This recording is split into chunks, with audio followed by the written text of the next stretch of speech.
Então, pessoal, agradeço aí ao João Daniel pelo convite. E a conversa, ela parte de um panorama histórico da educação brasileira relacionado ao ensino superior do Brasil. Do final de Sarney, depois Collor e Itamar, passando sobretudo por FHC e os períodos de Lula e Dilma, né? Desse período eu quero destacar o que aconteceu na gestão FHC, particularmente um período imediatamente anterior, de 91 a 92. A ideia é mostrar como foi estruturado o ensino superior privado no Brasil de FHC e depois o que foi remodelado na gestão Lula. E dentro desse panorama, quero destacar uma espécie de estudo de caso do qual eu participei. Esse é o período no qual eu inicio a minha trajetória como professor de ensino superior. Então, imagina, eu tenho 58, desses 58, 40 como docente, eu comecei na docência aos 18, e desses 40, 32 só no magistério superior. E iniciei no magistério superior no ano de 91. Naquele momento, falava-se na possibilidade de um senador, que era, no caso, o Darcy Ribeiro, fazer a proposição de uma nova lei de diretrizes e bases da educação nacional, e essa proposição e a promulgação se deu em 96, portanto, eu já era professor universitário antes da chamada nova LDB, né? Essa nova LDB exigia o mestrado como condição mínima para o ingresso no magistério superior. E, durante a minha formação de letras, eu já me identifiquei com o campo da literatura, dedicava, né, a minha formação muito mais intensamente à literatura, e logo tive muito destaque nesse campo, e antes sequer da formatura eu já tinha o convite para ingressar como professor da faculdade na qual estudei, de modo que, como não havia exigência ainda do mestrado, eu me formei e no semestre seguinte ingressei no magistério superior. E nós já ouvíamos falar dessa futura exigência legal, portanto, eu logo me preparei para o ingresso no mestrado. E já no final de 91, já como docente de ensino superior, prestei o concurso, fui aprovado e comecei em 92 no mestrado. Naquela época, os mestrados duravam 4 anos e os doutorados duravam 6. Esses dados são importantes para a gente perceber a mudança que é proposta, a mudança que é instalada, principalmente com a redução desses cursos. O mestrado passa a ter, já em FHC, 2 anos, e o doutorado passa a ter 4 anos, cai de 6 para 4, e o mestrado de 4 para 2. Vejam bem, no meu período de formação de mestrado, a academia tinha uma cultura que era a seguinte: você terminou o seu mestrado hoje, agora vá para o mercado do magistério superior, amadureça, publique bastante, faça bastante palestra, né? Depois de 10 anos você volta para candidatar-se a um espaço no doutorado. Então, essa era a cultura acadêmica daquele período. Não era qualquer um que virava doutor nos anos 90, né? Era extremamente difícil, as teses tinham 300 páginas, eu tive colegas que fizeram teses de 2 volumes de 250 páginas, e o nível de exigência era altíssimo, tanto no que se refere à quantidade de créditos, quanto à quantidade de produção, né, intelectual. Pois bem, a LDB de Darcy Ribeiro, ela veio com a proposta de alterar a estrutura de formação de professores.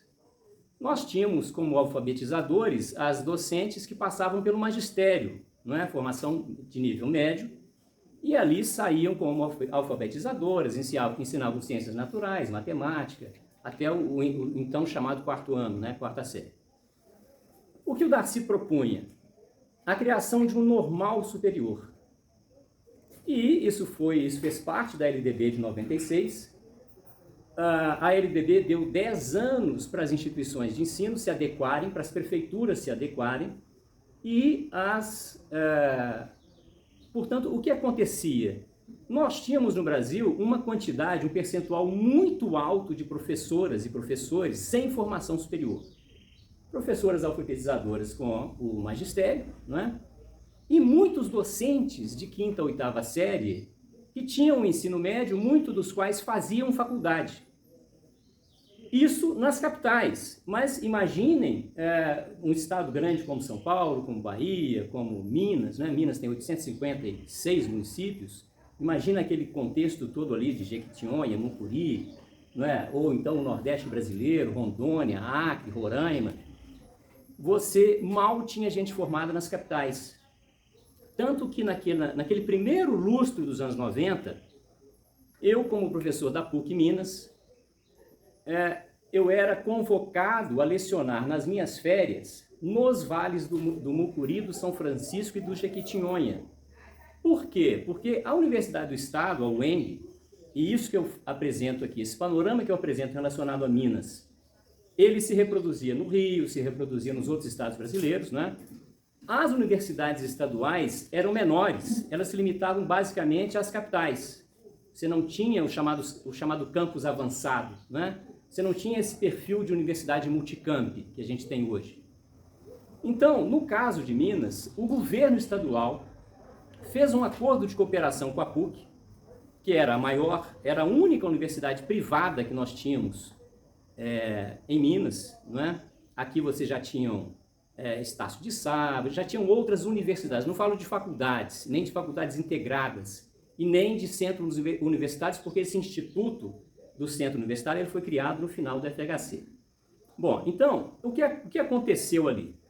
O governo, e isso se deu também em outros estados, fez um acordo de cooperação com a PUC, e a PUC montava a equipe de professores que davam a mesma carga horária que ministravam ao longo do semestre nas capitais, concentradamente no interior, nesses rincões mais afastados.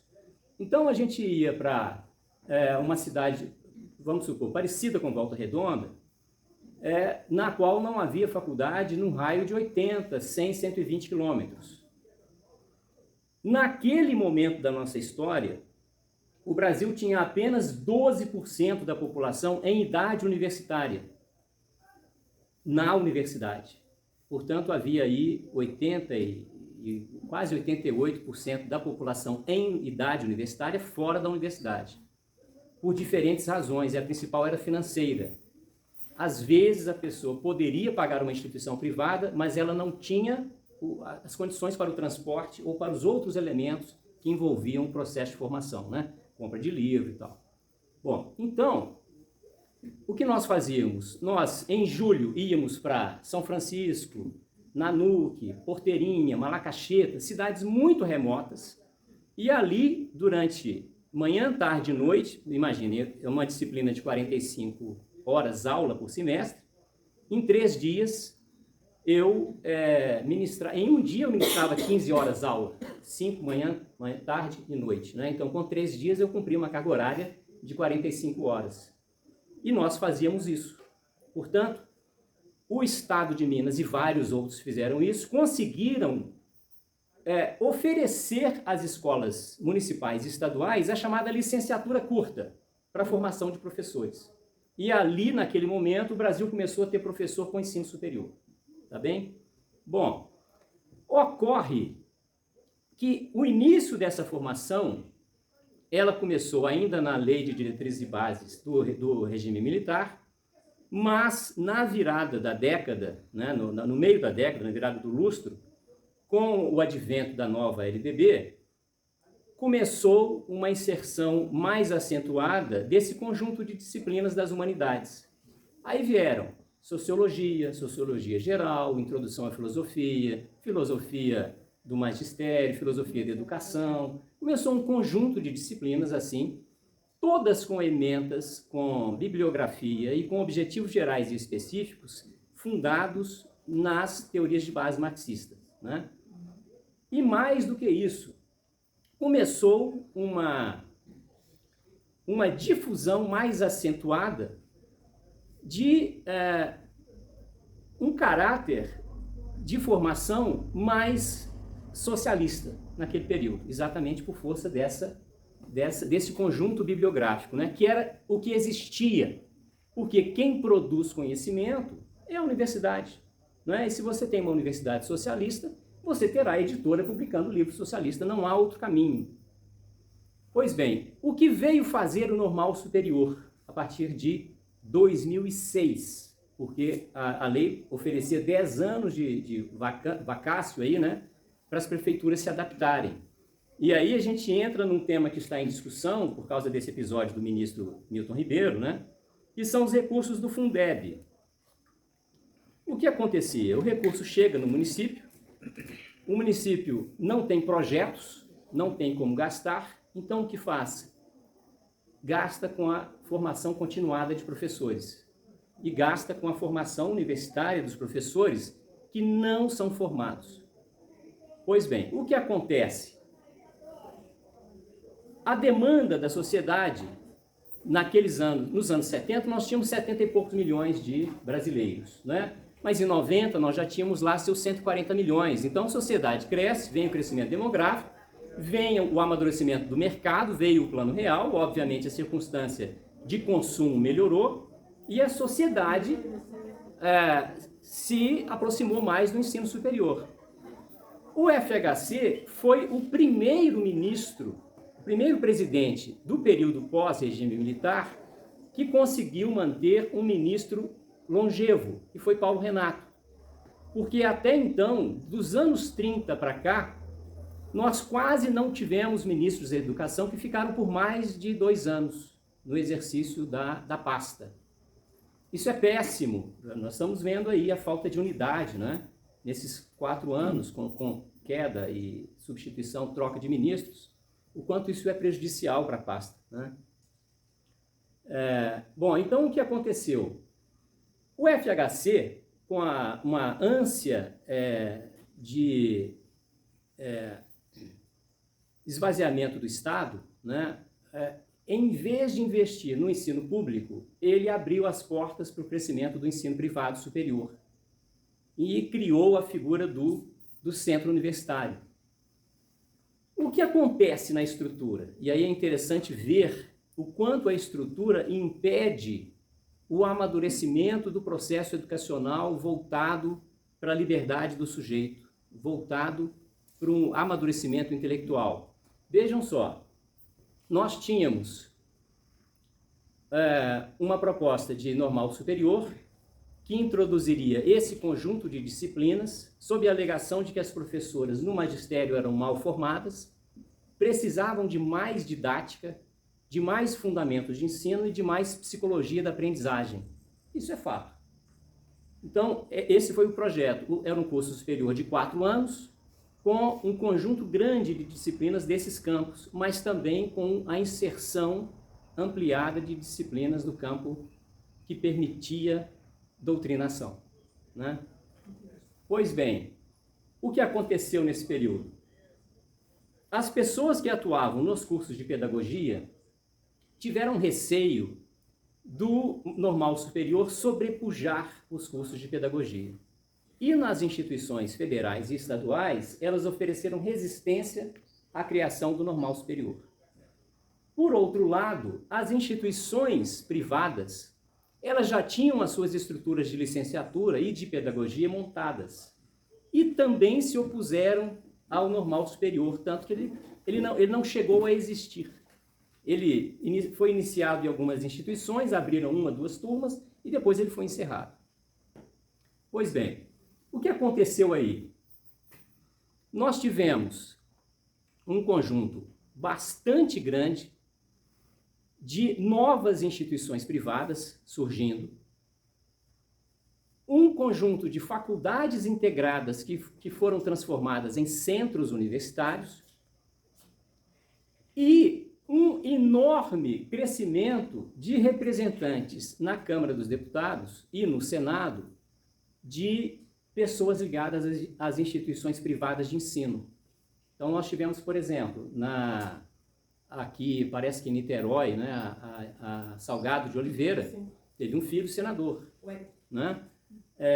Lá em Minas Gerais, a faculdade privada, a Faculdade Pitágoras, era de Valfrido Marisguia, foi ministro do Turismo de Lula, acho e depois foi vice-governador do estado de Minas.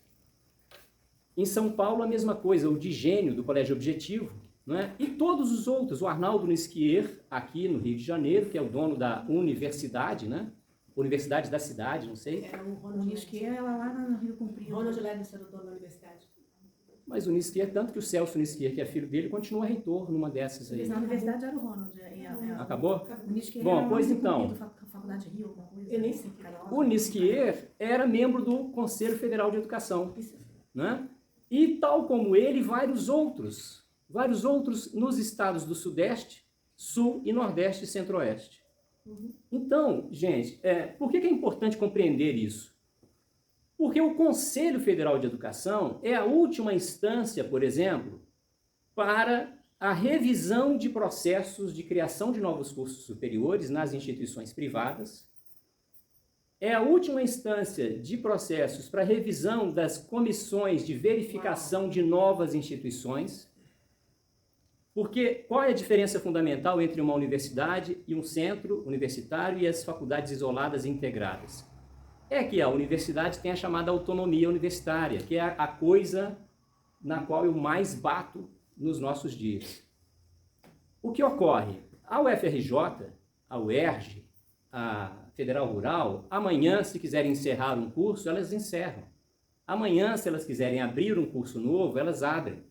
Basta que o reitor convoque uma reunião do Conselho Superior, basta que haja quórum, que alguém chegue lá com uma proposta, um projeto político-pedagógico de um curso novo, e os conselheiros votem favoravelmente para aquela criação ou para aquele cancelamento, encerramento de curso.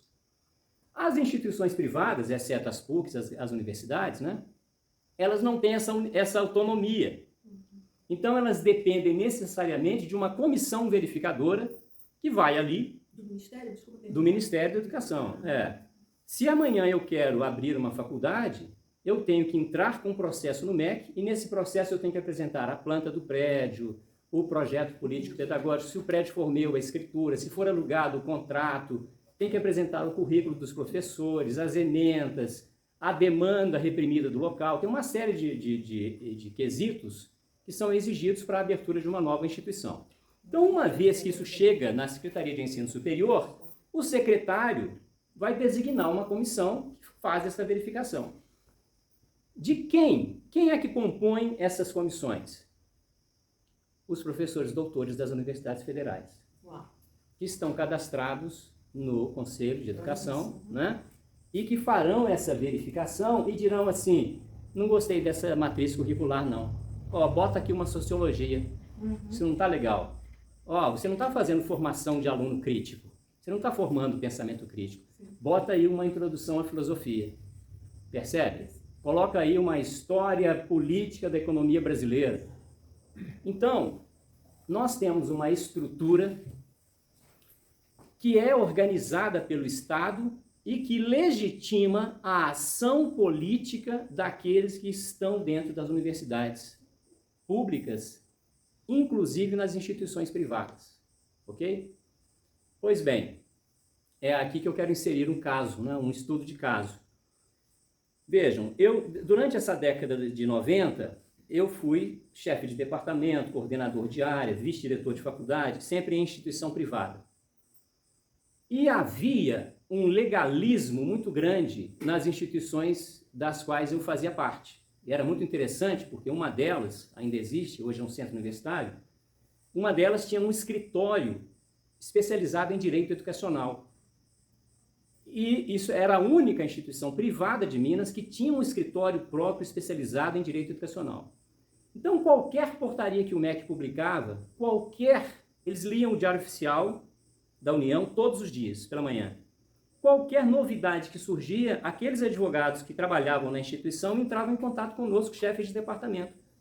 Saiu aqui uma nova norma, quando você for fazer dispensa de disciplina, é isso que você tem que considerar. Criação de novos cursos agora precisa se pautar nisso, percebem? Então, chegou um momento no final dos anos 90 que eu sentia que tinha maturidade para criar a minha própria faculdade. Eu morava em Belo Horizonte e próximo havia ainda uma cidade chamada Nova Lima, que é a cidade que concentra, uma cidade pequena, mineradora, tem 340 anos de história de mineração de ouro, vizinha de Sabará, Itabirito, Caeté, e coladinha em Belo Horizonte, igual São Gonçalo é colado a Niterói. Pois bem, é uma cidade de região de relevo irregular, uma cidade serrana, e a mineradora, toda vez que ela encerrava uma mina, ela criava ali um condomínio fechado, condomínio de luxo. E com o passar do tempo, a cidade virou um local de moradia de pessoas muito ricas. E não havia faculdade em Nova Lima. Então eu logo pensei, bom, vou criar uma faculdade em Nova Lima, lá no centro histórico, para pegar a demanda reprimida daqueles 82% que moram em Nova Lima, podem pagar, mas não podem ir a Belo Horizonte, não podem pagar a van, percebe?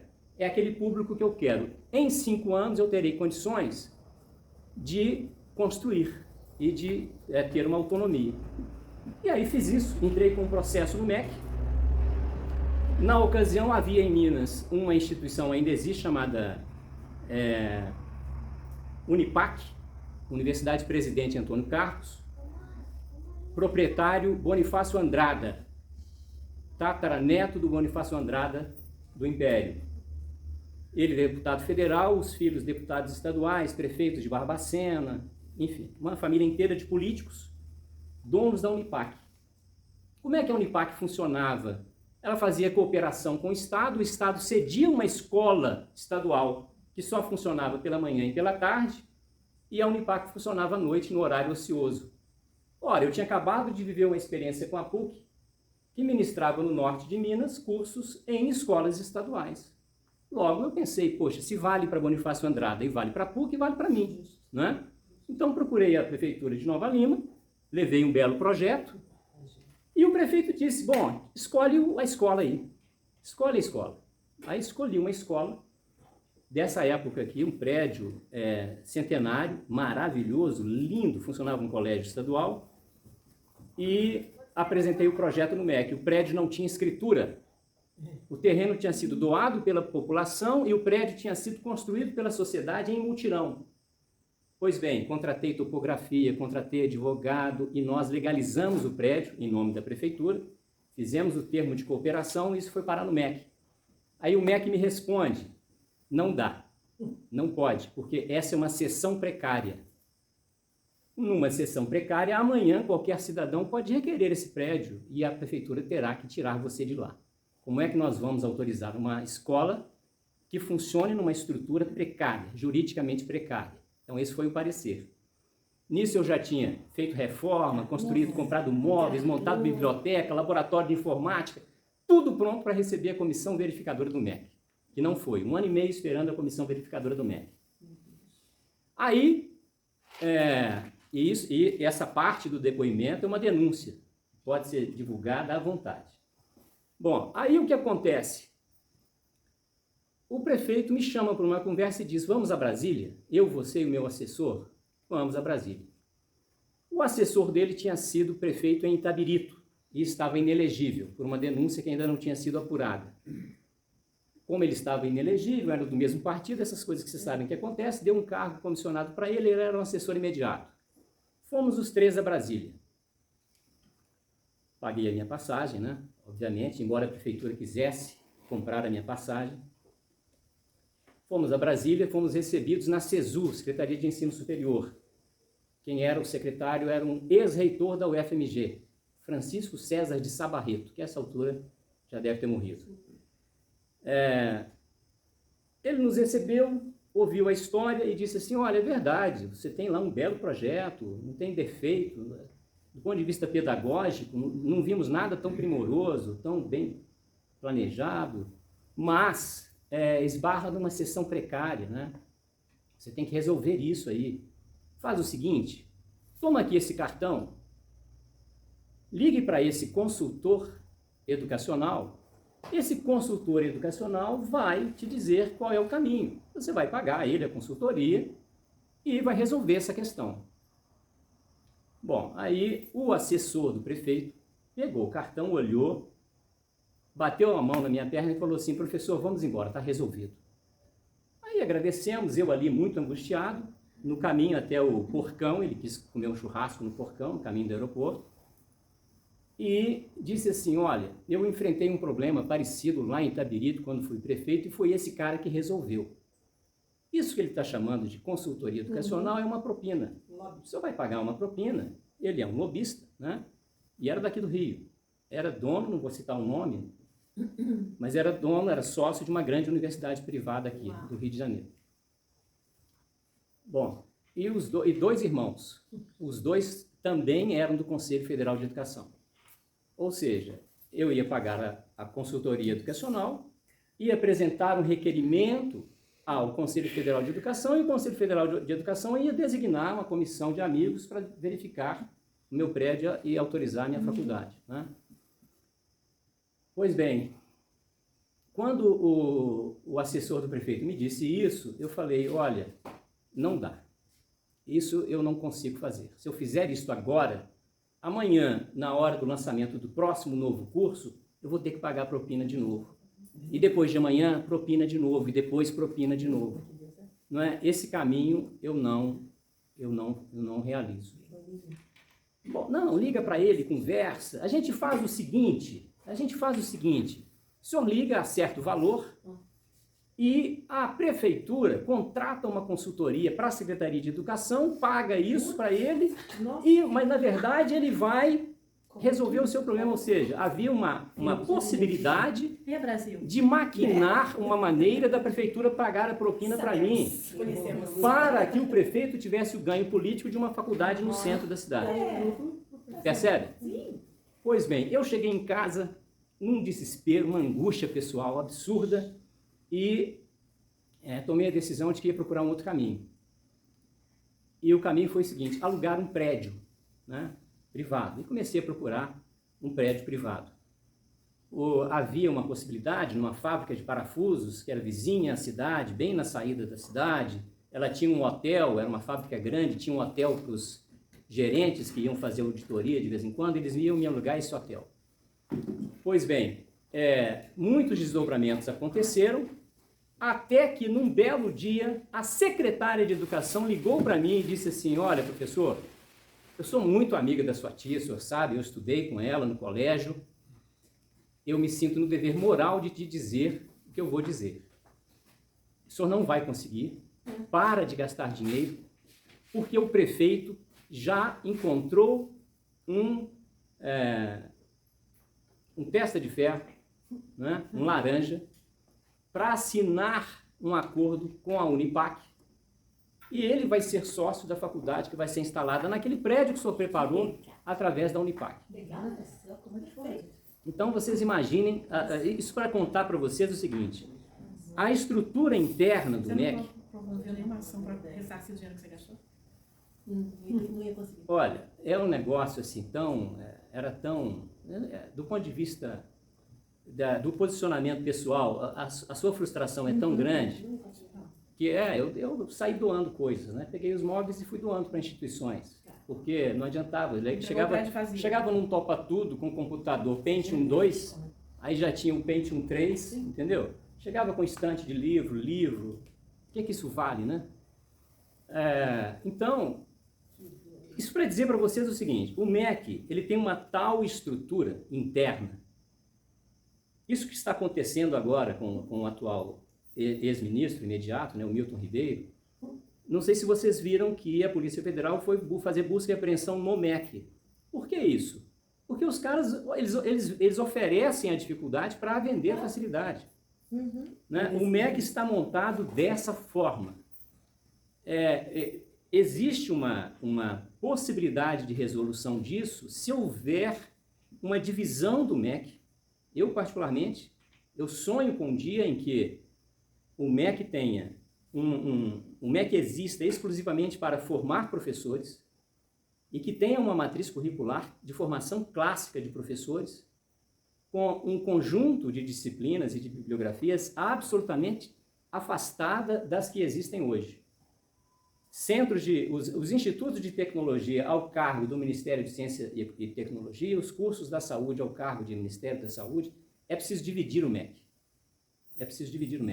E é preciso fazer uma reformulação interna amplíssima depois de um ataque parlamentar de deputados federais que alterem, primeiro, o artigo 207, que é o que garante a autonomia universitária. A autonomia universitária é uma fraude, né? Ela só assegura isso, essas articulações de poder.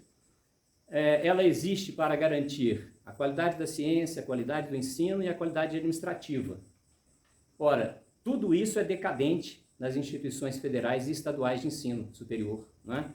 Elas são corruptas, os prédios ficam aí inacabados por anos, depois ficam de uma tal forma comprometidos que não podem sequer ser terminados, né? A qualidade do ensino é péssima, a qualidade da pesquisa é mais do que péssima. Basta olhar os índices, né? Basta ver no cenário internacional as nossas melhores instituições estão lá pelo 70º, 80º lugar, né? A USP, nos melhores cenários, entre as 1000 melhores do mundo, ela está em 70º, 20º lugar. E por aí imaginem as outras, imaginem os institutos federais, as federais de Rondônia, Acre, né, Amapá, a federal de Breves, lá no arquipélago de Marajó, e tantas outras que existem por aí, né? Então, gente, a minha percepção, olha, eu já ocupei todos os cargos, exceto o cargo de reitor, né, em instituição pública, mas já ocupei de reitor em instituição privada, mas já fui pró-reitor, substituto nas federais. Não vejo solução para a permanência dos projetos conservadores em geral, a não ser que se acabe com a autonomia universitária, primeiro, a não ser que em seguida se altere a estrutura dessas universidades, a estrutura jurídica delas. Elas têm que deixar de ser universidades e têm que passar a ser fundações, para que haja critério de livre nomeação de reitores.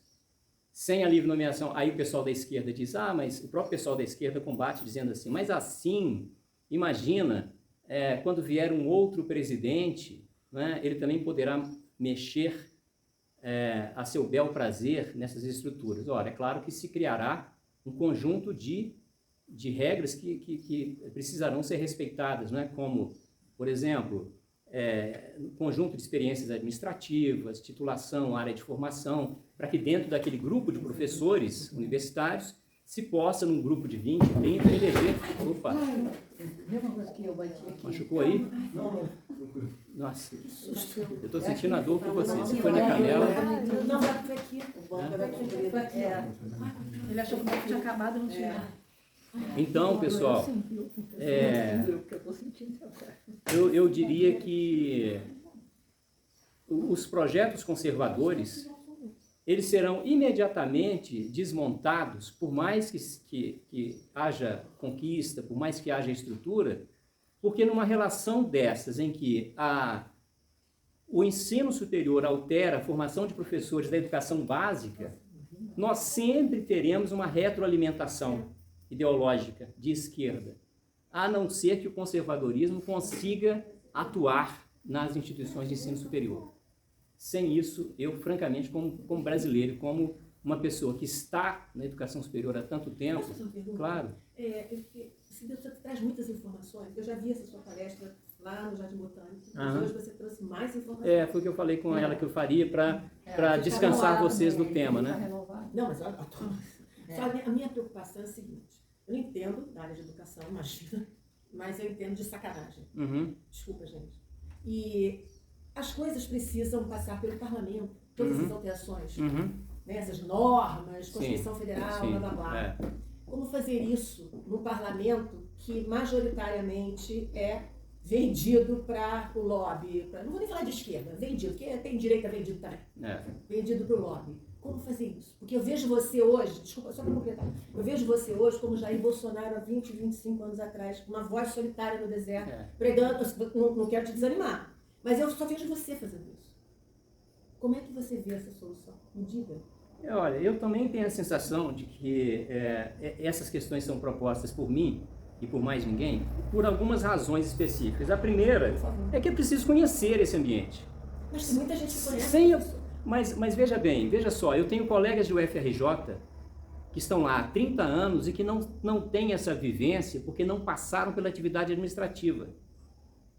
Eu fui, antes de ser professor da UFRJ, eu fui da UFMG e fui da Federal de Rondônia.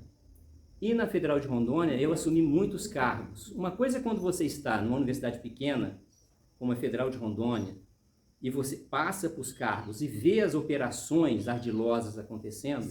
E outra coisa é você estar numa grande universidade, atuando como professor e pesquisador, sem passar, sem ver como é que funciona uma licitação, sem ver como é que são as reuniões. Eu já fui a encontros de pró-reitores,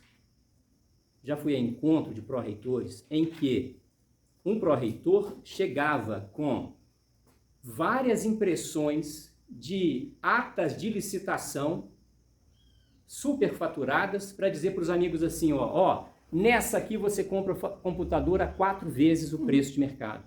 Nessa aqui você compra instrumento musical a 6 vezes o preço do mercado. Aí o que acontece? Quando você já tem uma licitação realizada por uma outra instituição federal, essa licitação já passou pelos critérios, já teve o parecer do procurador federal daquela instituição que assinou o processo de licitação e disse assim, está legal, pode realizar o pregão, a licitação foi feita, aquela instituição comprou, aí a sua, que precisa comprar com pressa, não pode passar por todo aquele processo, entra em contato com aquela e diz assim, você permite que eu adira a sua ata? Aí ela permite, manda um ofício respondendo o meu ofício, eu faço a adesão de ata, ligo para o fornecedor e falo, você mantém o mesmo preço daquela licitação da instituição X? O fornecedor diz, mantenho, aí você faz a compra. Mas então, o corrupto, o reitor corrupto, vira para o cara e fala assim, pode comprar nessa adesão aqui, porque ela está superfaturada, a gente vai receber um por fora, e se houver investigação, a culpa é de quem fez, não é nossa. Percebe? Mas o problema é romper com esse sistema viciado. Pois é. Como fazer isso? Uma luta parlamentar. É uma luta parlamentar. Aí, no caso da alteração do artigo 207, tem que ser uma PEC, sim, com 3/5 em 2 sessões. É muito pior. Câmara. Mas a gente pode pensar na questão administrativa do Ministério da Educação, pelo menos. Que não perpasse da PEC ainda. Sim. Mesmo assim, há que se ter uma maioria de parlamentares para pressionar é preciso que exista interesse. Não é? A minha única esperança para que isso aconteça é que nós consigamos fazer uma renovação, primeiro reeleger Bolsonaro, depois renovar a Câmara e renovar o Senado. Sem isso é impossível. E você precisa ter voz, cara. Você precisa ter voz. É por isso que eu me coloquei como pré-candidato a deputado federal. Eu sei disso, eu te acompanho. Você precisa ter voz em nível nacional. As pessoas precisam te ouvir, mesmo que no primeiro momento. Desculpa eu estar falando isso, gente. Mas é porque a luta desse homem é uma luta necessária. Eu tenho filha, eu já tenho uma filha advogada, 40 anos, e uma que está fazendo direito na FGV. FGV é socialista, gente. Totalmente. A minha filha, para fazer o vestibular este ano, para direito, que ela está fazendo, ela teve que defender o aborto. Porra, o que isso tem a ver? Olha só, os colégios de elite do Mato Grosso do Sul e do Mato Grosso contrataram uma empresa que assessora e oferece material didático virtual que é absolutamente progressista. Sim, então você imagina, vejam o ataque exatamente no ambiente do agro, em que você só encontra conservador, os caras estão entrando lá. Sim, e vão levar esse material todo aos filhos do agronegócio. Porque você com voz, você tem aderência. Porque não, você isso fala já que fala muito bem, meu filho também material virtual. Extremamente. Gente, olha, a doutrinação mais grave, sabe qual é? É aquela que vem no texto mais subliminar possível. Não é no texto aparente e evidente. Alguém me falou agora há pouco lá em cima que havia você, né? Uhum. Que o livro do seu filho tinha uma página e meia falando de Bolsonaro, 2 páginas falando do Lula. Isso aí é evidente e você percebe. Mas e o texto subliminar? Ele chegou para mim e falou, mãe, olha isso aqui. Isso é perceptível, isso é perceptível. Mas olha só, eu vou te dar um caso aqui. Eu li outro dia um texto de 8 linhas, um texto de 8 linhas, de página policial, traduzido pela Veja, que dizia assim: crime, tiro certeiro, Estado americano limita porte de armas.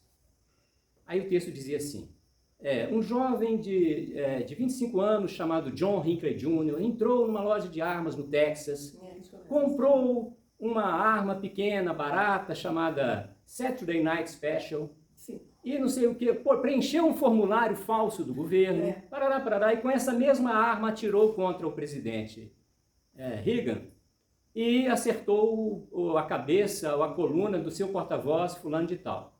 O Reagan se recuperou, não sei o que, e o seu porta-voz está preso a uma cadeira de rodas. Olha, é um texto narrativo. Não é um texto de caráter dissertativo contra o porte de armas. É uma narração, só uma narração. É um fato, aconteceu daquele jeito. Mas as palavras que o autor selecionou foram: está preso a uma cadeira de rodas, um jovem, ou seja, um irresponsávelzinho qualquer, uma arma barata. Perfeita, percebe? Perfeita. O texto, ele é cheio de palavras, cheio de adjetivos capciosos para convencer de modo subliminar de que não vale a pena ter venda de armas e porte de armas. E o povo, com a mentalidade que já vem vindo, lê esse texto de uma forma, né, totalmente mais problema, né, cria ali um problema. Então, a minha luta tem sido essa, a de tentar mostrar isso para as pessoas, porque eu acho que primeiro a sociedade precisa saber para depois ela cobrar, né? Se não houver pressão da sociedade.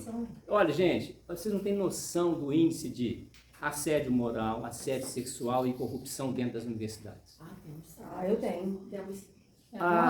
Os atos são de uma perversidade, tão grande e respingam nas pessoas. O ambiente é doentio, é perverso. A instituição deixou de ser há muito tempo instituição de ensino e pesquisa e passou a ser exclusivamente instituição política. Aí está fatiada. A Benedita é a dona da UF, o Freixo e o Molon da Federal, a Federal Rural da Jandira e de não sei mais quem. Então, assim, os senadores e deputados federais de PSOL, PCdoB, PP, PSTU e PCO, eles dominaram as instituições federais de ensino. Ali virou curral eleitoral e virou caminho para colocação de emenda parlamentar para que parte desse valor vá para a família dos deputados. E sejam divididos, obviamente, com o reitor, alguns pró-reitores e tal. Então, era isso que eu queria dizer para vocês, que o cenário é perverso, está muito bem planejado, isso aconteceu, essa estrutura se montou durante o período do FHC, e Lula com o Haddad. Vejam bem, gente, nós tivemos de 30 para cá, só reitores homens. Verdade. Não tivemos uma reitora, uma ministra da educação. E aí o problema que eu mencionei naquela palestra, né? A ministra, uma professora, ela normalmente passa pela alfabetização, pela quarta série, depois ela vai para a quinta, oitava, depois ela faz o mestrado, aí ela vai para o ensino superior. Ela tem uma dimensão muito mais completa do que a educação brasileira, e os homens não. Os homens que nós tivemos, ministros que foram professores, vejam aí, o Weintraub deu aula de economia, dá aula de economia para ensino superior. O Haddad, professor de economia de ensino superior. Foram todos professores, ou de economia ou de direito. Percebem? E nunca nenhum deles sequer atuou no ensino médio. Nunca nenhum deles atuou no interior do país. Então essa turma não tem a menor dimensão do que é efetivamente a educação brasileira. E com esse cenário montado dessa forma... Qual é o seu partido? É o PNM, antigo PNM, atual Mobiliza. NN, é atual Mobiliza, porque o nome agora é Mobiliza. Né? Mas foi o único partido. Tem uma vantagem aí que nós não temos nenhum deputado eleito, então eu concorro em condições iguais aos outros do partido. E o coeficiente eleitoral é menor também? É menor. Estima-se que com 22 mil votos se eleja um federal. Mas vai fazer um só, tá? Porque eu preciso de 35. Vai fazer um só. Tem um amigo que é candidato lá também. É deputado federal também. Então, agora, graças a Deus, eu percebo uma adesão muito grande às minhas ideias. As pessoas veem valor. Claro. E cada vez mais eu tenho recebido convites para participar de palestras. Mas você tem que ter uma voz maior. Eu também sinto isso. Uma coisa que eu vi assim, toda você tem que valer da Nagre. Que por mais que se fale em uma mudança legislativa, O que acontece é que a estrutura já está montada, você teria que mudar a cabeça de todas as pessoas com cabeças novas. Mas... Então, por mais, vai ter sempre, mudou a lei, eles não vão se adaptar à lei, eles vão adaptar, vai ser ao contrário, eles vão fazer a lei se adaptar ao que já era. Pois é, mas veja só, é por isso que é importante ter sido servidor federal, por exemplo, como eu fui. Por quê? Porque quando você assume um cargo numa estrutura como essa, como eu assumi na Casa de Rui Barbosa, você entra numa trincheira da esquerda. Aí você já tem resistência para tudo. Você quer comprar uma máquina de impressão em braille para criar a biblioteca Braille Rui Barbosa, você vai ter uma operação tartaruga na sua licitação para comprar a impressora braille. Só que aí você tem que perceber o seguinte, é aí que entra a sensibilidade da experiência. Que existem técnicos que passaram a vida inteira sendo preferidos, isso deve acontecer muito na polícia, né? Pessoas qualificadas, preparadas, que amam a instituição e que trabalham independentemente do partido ou da ideologia, que estão postas num canto. Então, a primeira coisa que você tem que fazer, por exemplo, se eu chegasse no MEC hoje, em alguma secretaria, a minha primeira ação seria um questionário para identificar o ambiente organizacional, identificar os talentos e as competências que estão preferidas para quê? Para colocar essas pessoas nos cargos comissionados. Fazer uma troca Fazer uma troca. Mas também não é falando do pessoal que é concursado, já está lá? Sim, mas aí você tem alguns cargos. Para você exonerar, também vai exonerar todo não, mundo do Brasil não, todo. Não é exonerar, é fazer a exclusão do cargo comissionado. Tirou do cargo comissionado, quando o DAS é alto, tem cargos que são de R$10 mil, o cargo comissionado. Sim. Então você é capaz de trazer uma pessoa de fora para assumir e que vai ter um compromisso com você e com o projeto que você está implementando, né? Então, é isso. Eu concluiria dizendo que não vejo outro caminho a não ser esse, né? É uma luta, vem uma luta pela frente e tem que ser travada por uma equipe que conheça o processo. Senão, nós teremos sempre esse MEC que está aí há 100 e poucos anos. Tem que ter conseguir uma bancada boa que entenda o teu projeto. É por isso que eu venho falando, né? Assim que passar que começarmos a campanha, a gente tem que fazer ações juntas para criar uma espécie de grupo parlamentar que adira a essa causa e que abrace, né? E eleger 5, 6, pelo menos daqui do Rio, e mais uns tantos de outros estados que tenham essa... Para a gente ter força de botar um de cada estado para apoiar. E fazer isso nas federais e nas estaduais. Porque as estaduais estão na mesma toada. Sim. E as privadas também, como você acabou de citar, a FGV. Eu lembro na UERJ que o DCS, pessoal que é chincheiro, maconheiro, só passa o dia inteiro tomando cerveja. Hoje em dia é o contrário. E olha que fazia direito. Hoje é o contrário. Quem é certinho é que é o... Ficar chincheiro, maconheiro, tomar cerveja o dia inteiro que é o certo. É o cancelado da parada. Você não pode ser certinho. Você não podia assinar com alguém que fosse do DCF. Parabéns, professor. Obrigado, gente.